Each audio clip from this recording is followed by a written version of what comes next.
நாட்டின் பிரதமர் ஒருவர் ஒரு மத்திய அரசு நிகழ்ச்சிக்கு வந்திருந்த போது மு.க. ஸ்டாலின் சொன்னப்பெல்லாம் கத்துறதுக்குன்னு சேகர்பாபு விட்டு 2000 பேருக்கு பாஸ் வாங்கி கூட்டின்னு போய் நேரு உள் விளையாட்டு அரங்கில் நடந்தது.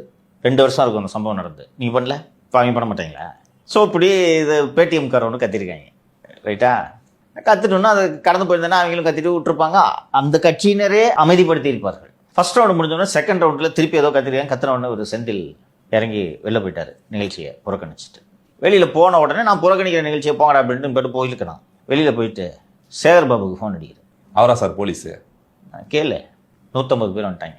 அந்த பாரதிய ஜனதா கட்சியின் சமூக ஊடக குழுவில் பொறுப்பில் இருக்கக்கூடிய ஒரு இளைஞர், அந்த இளைஞரோட ஃபோட்டோவை அண்டா சர்க்குலேட் பண்ணுறாரு. தம்பி, இவங்களும் உள்ளே இருக்கிறவங்களுக்கு எல்லாருக்கும் தெரிஞ்சிச்சு, அந்த பையன் உள்ளேருந்தே வீடியோ போடுறான். நாங்கள் வெளில போனோன்னா அடிக்கிறதுக்கு பிளான் போட்டுருக்காங்கன்னு சொல்லிட்டு உள்ளேருந்தே வீடியோ போடுறோம். தம்பி, உள்ளே இது மாதிரி நடக்க போகுதுன்னு தெரிஞ்சுட்டு இவங்க 100க்கு ஃபோன் பண்ணிடுறாங்க அவசர போலீஸ்க்கு. அவசர போலீஸ்னா ஐஸ்கிரீம் போலீஸ் தான் வரப்போகுது, தெரிஞ்சிருக்க வேணா, நீ போலீஸ்க்கு ஃபோன் பண்ணிடக்கூடாது, நீ உஷாராக இருந்துருக்கூடாது.